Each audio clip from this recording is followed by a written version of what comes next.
I'm Doug Farquhar. I direct government affairs for the National Environmental Health Association. This is the October 2024 edition of Advocacy Insights. We're going to be looking at the election for this edition. As I've said often before, environmental health is primarily a state, local, tribal, territorial issue.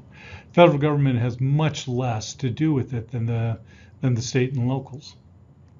So we're going to be focusing on the elections of state and local legislators today, but I want to make sure that we understand what's going on at the federal government. The federal government provides an enormously important role in funding the agencies, the federal agencies that support environmental health. But we must remember that environmental health is primarily a state and local activity. Every community needs a robust environmental health program.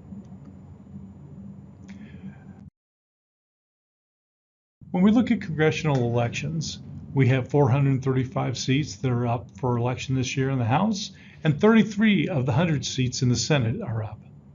Right now, 220 of the seats in the House are held by Republicans, 212 are held by Democrats, and we have 3 vacancies.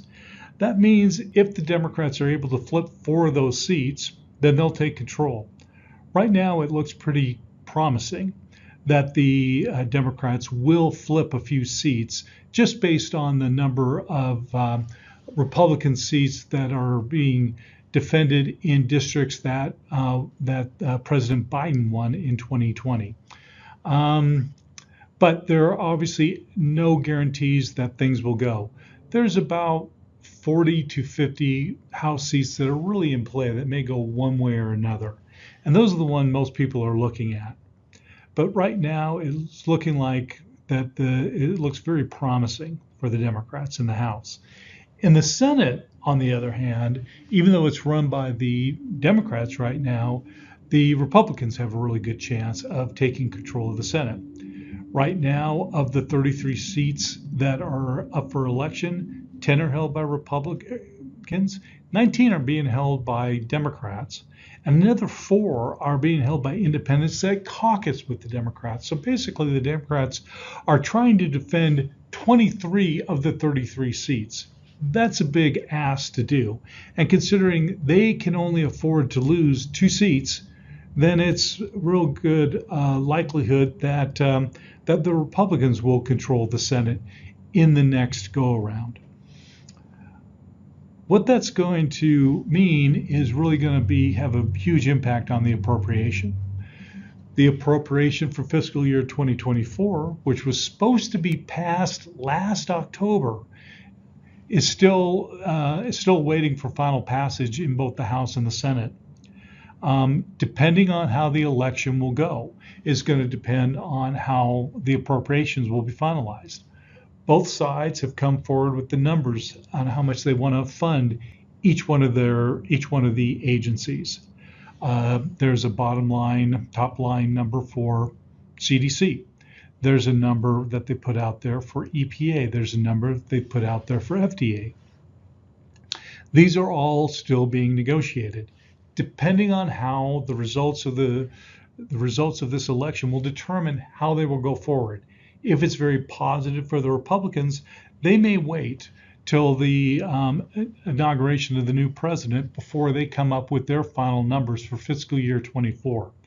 If the Democrats have a very successful election cycle, then they may try to act on this quickly to put the fiscal year numbers to bed and have it be more supportive of environmental health programs at the CDC, at FDA, at EPA, and at the other federal agencies that do environmental health work.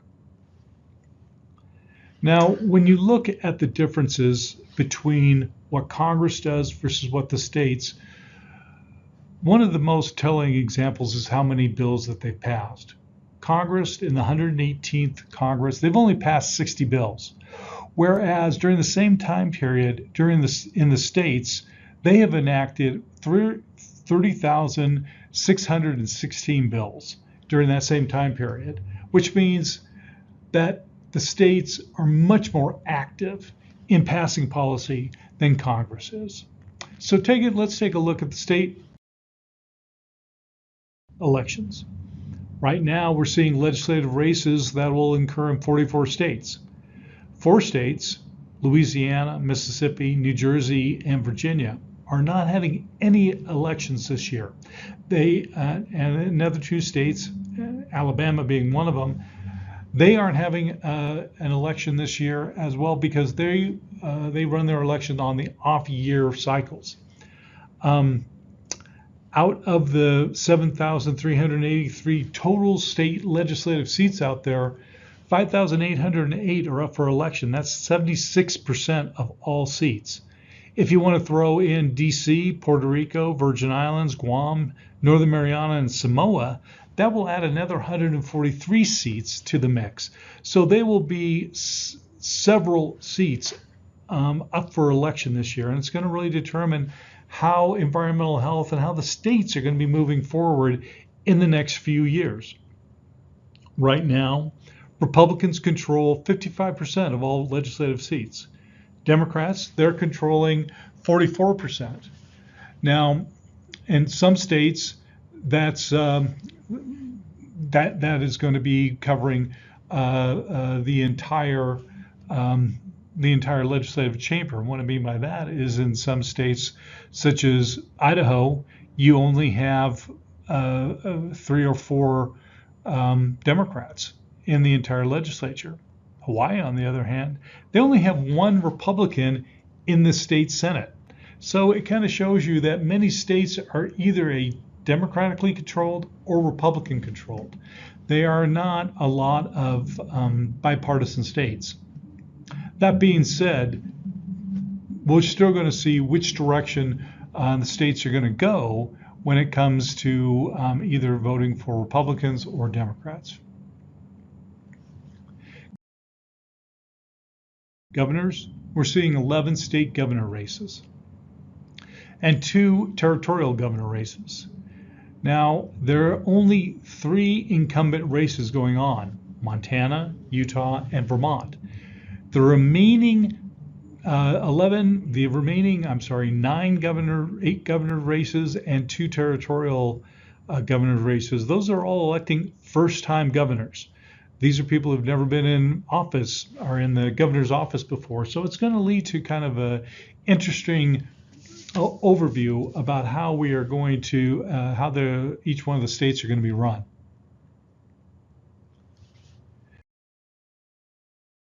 So that what it breaks it down to is in regarding governors, 27 states, Republicans control the governor's office. 23 states, Democrats control the governor's office. In 20 states, Democrats control the state Senate. And in the other 30, the Republicans are in charge. Democrats control 21 of the state houses. Republicans control 29 of the state houses. That means that the Democrats control 20 legislatures. Republicans control 28 legislatures. The Pennsylvania legislature is the only legislature that's divided. And Nebraska, they only have a Senate, so they don't have 2 chambers. And if you throw in the governors, that means that the Democrats have control of all 3 branches in 17 states. Republicans control all 3 branches in 23 states. And in 9 states, we have split control. This is pretty much sums up the fact that states are run basically by a single party, either Democrats or Republicans. And so we don't expect to see dramatic changes depending on who is elected. When it comes to environmental health, things get a little bit trickier.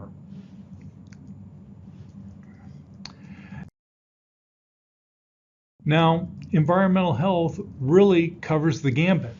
You can't just say that the Republicans will be in favor of you or against you, or that the Democrats will be in favor or against you. We have seen food freedom really take off in many conservative states, but also in the state of Maine, where the Democratic Speaker of the House promoting food freedom, or as he calls it, food sovereignty, and the Republican governor in the previous governorship, he was the one who was against it. He was the one who said we need to maintain regulation over food. But the Democrats held sway that in the Maine, and Maine has food sovereignty. In many other states, North Dakota, Wyoming, Utah, New Mexico, here we are seeing food freedom expand. It's expanded quite a bit in Wyoming, where you can even get where you can buy poultry, you can buy meat products, you can buy shellfish without any state oversight. But that's in a very deep red state. New Mexico, they've adopted a similar language, but they're a deep blue state. So it's very much, you can't really determine how environmental health is going to fare depending on being a D or an R. A couple of the issues that we are seeing, cannabis, it's going to be a big issue that's going to be coming down. As we discovered many years ago, when states started adopting these recreational marijuana and cannabis legislation, that people don't smoke it, they eat it. That means it falls into the environmental health category. It means it's regulated by the environmental health community. And that's something that our community was not prepared for and was not resourced to do. However, it is our problem. Gas stoves. This is something that we hadn't talked about in the past, but now many jurisdictions and many states are starting to look at, do we want to regulate the installation of gas stoves? Do we want to regulate allowing gas stoves to go into buildings? Should we allow HUD to permit gas stoves to go into their properties? These are all things that is going to be deliberated and discussed during the next legislative cycle. I don't think gas stoves are going away. I think it's going to be all part of the discussion on climate change in the years to come. Food freedom, as I discussed, food freedom is growing. It is an extremely popular issue among state legislatures, both Democrats and Republicans. From their point of view, they're seeing it as a way to allow their constituents to get into the retail food business, that allows them to get around cumbersome regulations to sell their product. However, it is also something where we're seeing where great deal of our foodborne outbreaks are occurring. The Wyoming Department of Health has anecdotally said that 50% of all their foodborne outbreaks comes from the food freedom programs, from retailers who are selling under the food freedom law, which is a very small number of retailers. However, it's having a huge impact on foodborne outbreaks. Carbon emissions. We're going to be seeing more and more inventive ways for states to be addressing climate change and carbon emissions. How are they going to move forward with this? Which direction they're going to go? Are they going to regulate gas stoves? Are they going to regulate vehicles? How are they going to regulate vehicles? These are climate change is going to remain a foremost issue at the state level and something that's going to impact the environmental health community.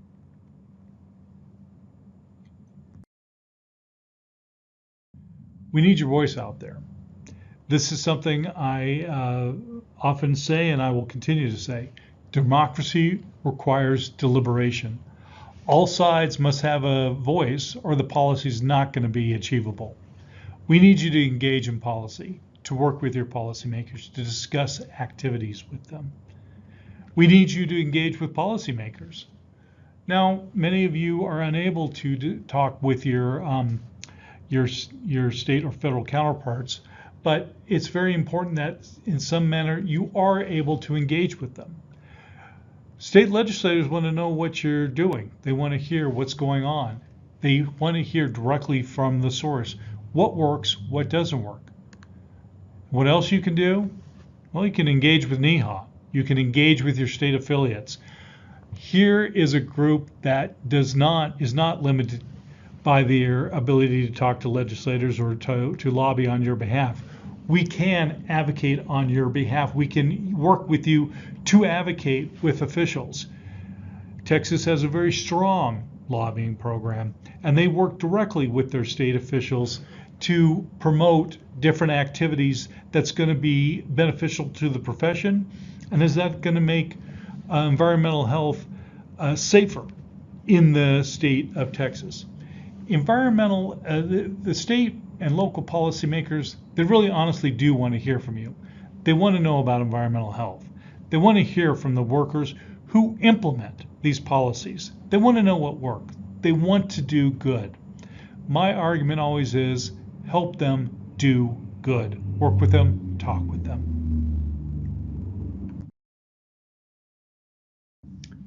That is NEHA's policies, and that is NEHA's advocacy insights for the month of October.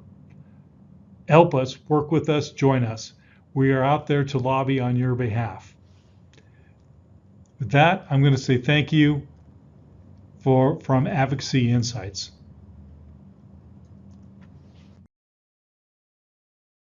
Have a good afternoon.